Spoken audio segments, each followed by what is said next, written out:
modal di Indonesia diatur dalam Undang-Undang Nomor 25 Tahun 2007 tentang penanaman modal. Asas-asas tersebut yaitu yang pertama ada asas kebebasan. Berusaha asas ini memberikan kebebasan kepada setiap individu atau badan hukum untuk melakukan usaha atau kegiatan investasi di Indonesia sesuai dengan ketentuan peraturan perundang-undangan yang berlaku. Yang kedua ada asas kepastian hukum. Kepastian hukum adalah salah satu dasar penting dalam penanaman modal. Setiap investor harus dapat memperoleh perlindungan dan kejelasan mengenai hak dan kewajibannya sesuai dengan peraturan yang berlaku, serta mendapatkan perlakuan yang sama dalam berusaha.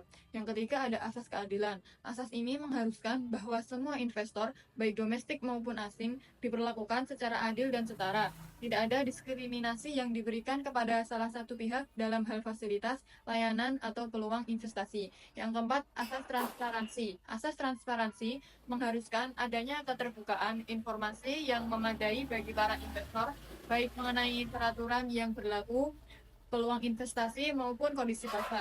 Yang kelima, asas akuntabilitas. Dalam penanaman modal, pihak yang terkait dengan investasi, termasuk pemerintah dan lembaga terkait, harus bertanggung jawab dan akuntabel terhadap keputusan dan tindakan yang diambil dalam menjalankan kebijakan investasi. Yang keenam ada asas fleksibilitas. Pemerintah Indonesia memberikan fleksibilitas dalam hal penyusunan dan penyesuaian kebijakan investasi sesuai dengan perubahan kondisi ekonomi, sosial, dan teknologi untuk mendukung pertumbuhan ekonomi dan menarik lebih banyak investasi. Beberapa faktor utama yang mempengaruhi hukum tanaman modal di Indonesia. Yang pertama ada faktor ekonomi. Kondisi perekonomian Indonesia sangat mempengaruhi hukum penanaman modal. Ketika perekonomian tumbuh stabil, pemerintah cenderung lebih fokus pada upaya menarik lebih banyak investasi melalui peraturan yang mendukung. Yang kedua ada faktor politik. Keberadaan hukum penanaman modal sangat dipengaruhi oleh stabilitas politik. Ketidakstabilan politik dapat menciptakan ketidakpastian yang dapat mengurangi minat investor. Sebaliknya, stabilitas politik dapat menciptakan lingkungan yang lebih kondusif untuk investasi. Yang ketiga ada faktor sosial dan budaya. Perubahan dalam pola hidup dan kebutuhan masyarakat bisa mempengaruhi sektor-sektor yang membutuhkan penanaman modal. Misalnya, dengan berkembangnya teknologi, ada kebutuhan untuk investasi di sektor teknologi informasi dan digital. Yang keempat, faktor hukum dan regulasi. Hukum tanaman modal di Indonesia sangat dipengaruhi oleh regulasi yang ada, baik yang bersifat nasional maupun daerah. Perubahan peraturan atau ketidakpastian hukum dapat membuat investor ragu untuk menanamkan modalnya. Yang kelima, faktor lingkungan dan keberlanjutan. Kepedulian terhadap keberlanjutan dan perlindungan lingkungan semakin mempengaruhi kebijakan penanaman modal. Investor yang tertarik pada Indonesia juga perlu mematuhi standar lingkungan yang ketat, dan ini bisa menjadi faktor yang mempengaruhi keputusan investasi. Keberadaan hukum tanaman modal yang dipengaruhi oleh faktor-faktor tersebut dapat berdampak positif atau negatif bagi Indonesia.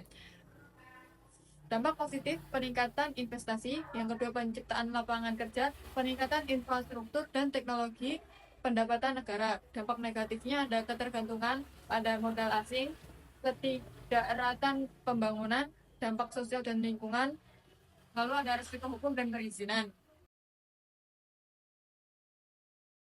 Berdasarkan Undang-Undang Nomor 25 Tahun 2007 tentang penanaman modal, terdapat beberapa jenis penanaman modal yang diatur, yaitu penanaman modal dalam negeri (PMDN) dan penanaman modal asing atau PMA. Kedua jenis penanaman modal ini memiliki persamaan, meskipun ada perbedaan terkait sumber modalnya.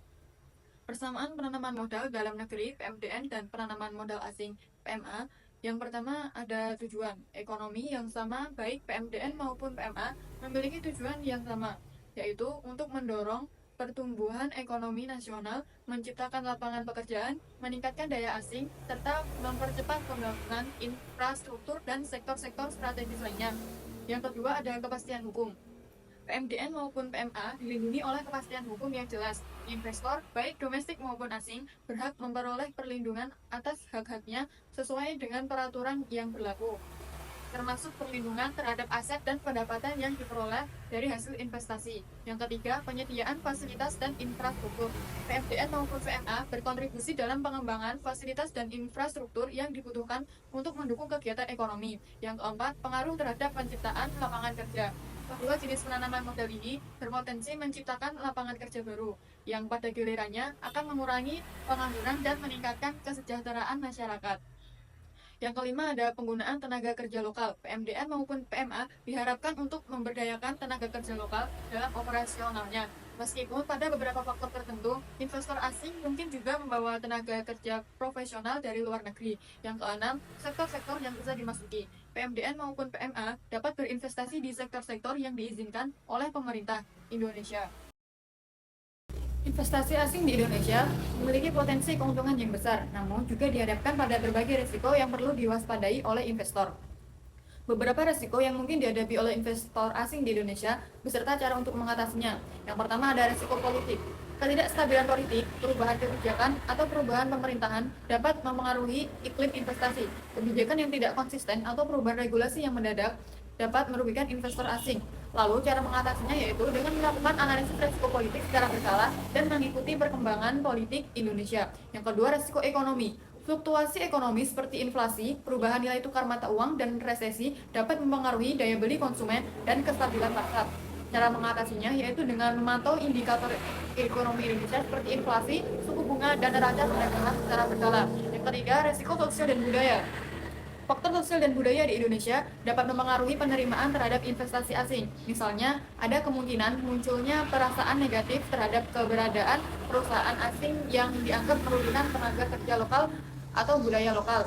Lalu cara mengatasinya dengan meningkatkan tanggung jawab sosial perusahaan atau CSR dan berkontribusi pada kesejahteraan masyarakat setempat untuk membangun hubungan baik dengan komunitas lokal. Yang keempat, risiko hukum.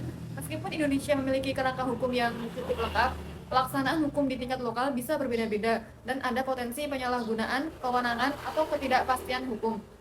Cara mengatasinya yaitu dengan menggunakan jasa pengacara lokal yang paham betul mengenai peraturan dan hukum di Indonesia, terutama yang berkaitan dengan investasi asing. Yang kelima, risiko keamanan.